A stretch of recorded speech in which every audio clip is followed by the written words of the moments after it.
Hey everybody, this is Cameron from Obnoxious and Anonymous. Joining me today is Joey Pedras from his YouTube channel, and we are here to discuss the Donna Hayward chapter from the Final Dossier. Now, what I'm thinking about doing is instead of making one giant long video where we just talk about the book for like 4 hours. I'm going to actually break it down chapter by chapter initially. And then after we do that, maybe we'll go back in and do like a longer video at another time. But I just think it would be great to just kind of break down the book chapter by chapter so that we can isolate the conversations in the chat to that particular subject. But Joey, thank you so much for joining me. I really appreciate it. I think this is going to be a lot of fun discussing this book. Of course, Cameron, this is almost a regular thing now. There's a lot to break down.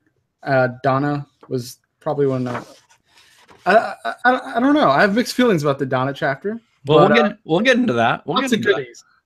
Yeah, I really like the chapter overall, but we'll get into specifics. This was a character that we had been, discussing, throughout season 3.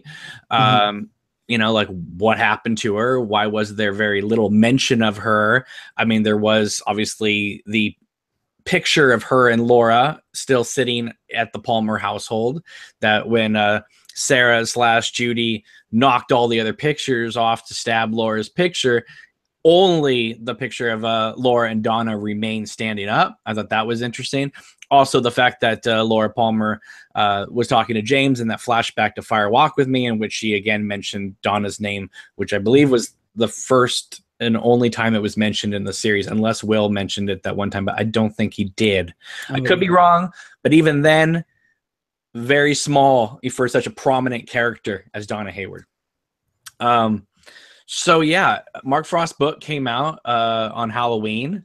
I still have not received my copy from Amazon, but a loyal viewer bought it for me on Kindle and sent it to me. Oh, that's great. So that's how I'm able to do this at this moment. So yeah, I'm really excited to be discussing this chapter. So let's start with the cover where it says, Federal Bureau of Investigation, Donna Hayward, case agent is, Tamara Preston, TP. One thing that I love is the fact that it says case number, and then it gives a bunch of numbers, and the last numbers, I believe, are 119. Yep, 0119. 0119. So that to me, and I'm making a joke here. I just want to make it very clear before people get very upset with me. Maybe the woman in the show is screaming 119 because Lara Flynn Boyle is heading towards the set. And we all know how much trouble Lara Flynn Boyle was on the original series. So, maybe that was a callback to Lara Flynn Boyle's heading to set. 119, 119. We'll get into it, but the way Donna is written, it definitely, it makes sense. I thought it was a funny chapter. Listen, we're going to get into it, but I think there were a lot of cues from Lara Flynn Boyle's real life in this chapter. Absolutely. That's the first page. I was dying because I'm like, Mark Frost, what are you doing here? All right, so let's get into it. Now, I will say this. Out of the entire chapter, the only thing that really made me mad was the first little paragraph. And let me see if you recognize why I would be mad. Quote, arriving in New York City in 1992, Donna Hayward began taking undergraduate classes at Hunter College. She had just turned 18. When would she have been 17, 16? No, because the series takes place in 1989. 89, so. And she's a senior then. So how is she 18 years old in 1992? 3 years later. All right. Now, if the series took place during the actual years that the series, like the year that we watched the series, yeah, maybe you could get away with that. But it takes place in 1989, and they make it very, very clear in season 3 it was 1989. Right? I sound like Public Enemy from Do the Right Thing in 1989. Yeah. So anyway, right there, Mark Frost gives us one of his classic, continuity? What? But the rest of it I'm okay with. But that one thing made me go, okay, wait a minute. Now, considering the fact that it goes into Donna Hayward becoming a model, maybe she was lying about her age, but Tammy or Tamara Preston would have known that. I mean, she's dating Donna with all these different ages. I mean, I think she would be aware that Laura Palmer, supposedly died in 1989 or disappeared in 1989. And how the heck is Donna Hayward still 18? She had just turned 18 in 1992? I don't think so. Anyway, let's continue on. Yes. It says that, she became a model and, which right there, it made me laugh. Yeah. Especially when he says, within the industry, she was considered one of the fresh faces. He compares her to Kathy Ireland. Now, why does that make me laugh? Is because Kyle MacLachlan, after he dated Lara Flynn Boyle, started dating model Linda Evangelista, which was a pretty big thing. Now, Linda Evangelista, you may know her as the whiner and complainer from the Isaac Mizrahi documentary Unzipped, which is amazing. That being said, holy crap, I can't even imagine what that relationship going from Lara Flynn Boyle to Linda Evangelista would have been like for poor Kyle MacLachlan. So anyway. Good Lord. Yeah. Holy jumping George is right. Now, it does say that when she moved to New York, that Donna Hayward, cut off all contact with her former friends in Twin Peaks. I don't know who her former friends would be. James. I guess James, but Mike, I don't know who else she really knew, right? But it says one exception. A few years later, she exchanged 2 letters with Audrey Horne. And then it said that Donna replied only by written letter to Tamara Preston or Tammy Preston, but did not ever email her. Now, why do you think she wrote 2 letters to Audrey Horne? I have my assumptions here. Why she wrote 2 letters? Yes. Honestly, I hadn't thought about it. Why the number 2 exactly? Well, I don't know about the number 2, but just why did she write letters to Audrey Horne? I'm not sure. All right. Well, good. No, I said I have no thoughts about that. Okay, my idea is that it's funny how, like, that scene in the bathroom in season 1 where they're putting on their makeup, and Audrey talking about I'm going to One-Eyed Jack's, and women work there. It's like, well, women work everywhere, Audrey. Anyway, but like maybe that created some sort of basis of them cahooting with each other. The other thing I can get into is the fact that at this point Audrey would have been pregnant or just had the kid, and Richard and Donna's sisters or Gersten was probably having a little bit of trouble at this time too. Not saying it was the same thing, because obviously Richard Horne would be only like a year or so, but maybe because Audrey had that that heroin not addiction, but the overdose. Maybe she was touching base with Audrey about recovery from that because her sister was getting into drugs and that type of thing. Okay, that's the only thing I can possibly think of. Yeah, I mean, unless it was Lara Flynn Boyle. He was making a joke about her writing letters to Sherilyn Fenn saying, "Stay away from Kyle." Maybe that's what the letters were. I mean, I kind of took it just as this weird Donna, like, obtuse thing, where she just doesn't want to talk to anybody. It's like a letter speaks for itself. So I didn't really.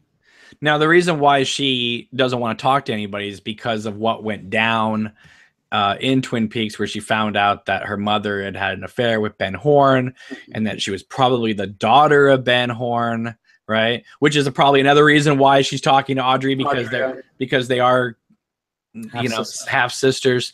So there's that. Also, the fact that she's probably asking how dad is, considering that her stepdad punched him straight into a fireplace, right? So there's a lot going there. He fell. So I think maybe there was some drug talk, and maybe there was some things having to do with the half sisters.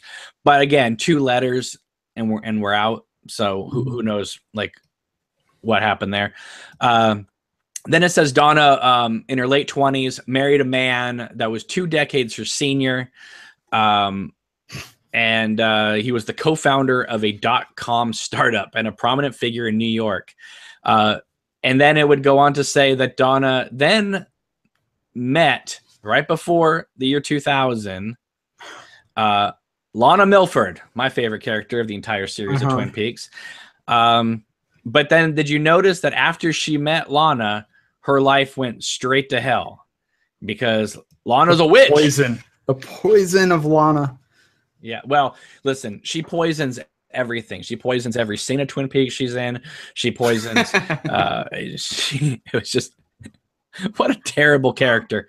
Anyway, but what I found so interesting too is she's still going around as Lana Milford, like 11 years later. Like she didn't remarry. I thought that was weird. She would. I think that she would be like remarried every year, like Marilyn Monroe or something. You know. I mean, I know later. I mean, I think there's more info on Lana. All right, Lana's happenings. We'll talk about that in other chapters, but right now, it was just kind of surprising. But Donna's as you know, Tamara says, Donna's fairy tale New York existence unraveled. And Donna started checking herself into drug and alcohol rehab. Now, is it me, or are there a lot of characters in this book ending up in psychiatric hospitals? I feel like this dossier is probably from a psych ward. Like, just listen, I don't want to get into specifics because we're gonna be talking about in other chapters, but there's at least 2 characters in this chapter alone that ends up in a psychiatric ward. And that is Donna and her younger sister Gersten. Yeah. Now I can see Gersten after what we saw in season 3, but Donna, I mean, it really does seem that when the doppelganger came out into the world, like all hell just broke loose over anyone who had any connection to Twin Peaks. Absolutely. So there's that. Now, don't you find it interesting? Like, you can totally see why David Lynch held back on this information being out before the new series, because it would have ruined the mystery. However, in my humble opinion, I think it would have provided context. So when we did see these scenes, we knew what the hell we were watching and why. And I don't think it ruins the mystery to find out that Gersten had troubles, with her mom and dad, and that led her into, drugs and stuff like that because of her sister running off to New York. Wouldn't that make sense? Like, I mean, it makes sense in the book, but would that have been okay to know prior to season 3? I think it would have been. Yeah, knowing the ripple effects of that broken family dynamic, on the effects on Donna, the effects on Gersten, effects. I don't know. I feel like that would have been a very good supplement to the series. So Donna ended up in rehab 4 times before being committed to a psychiatric hospital. Then she ends up in a crack house. Yeah, that one. After learning that her mom, Eileen, died from heart failure. So, I mean, poor Donna. And they're just like, I mean, listen, Lara Flynn Boyle, I know, put them through a lot of hell, but Mark Frost apparently has not forgiven her. That's exactly what I was like. Wow, Mark. Tell us how you really feel.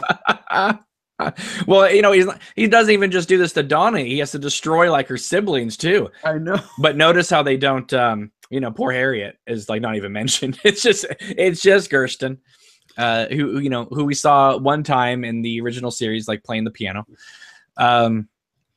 Okay, then it says once Donna got out of the crack house and that her husband divorced her, and she didn't have that much money, or she had a little bit of money, but not much. So she ended up reconciling with Will Hayward, your stepdad, Doc Hayward from the original series, and she moved in with him and kind of became his assistant. I thought that was very sweet. Yeah, I like that part. That's really cool. And it's also very true to life.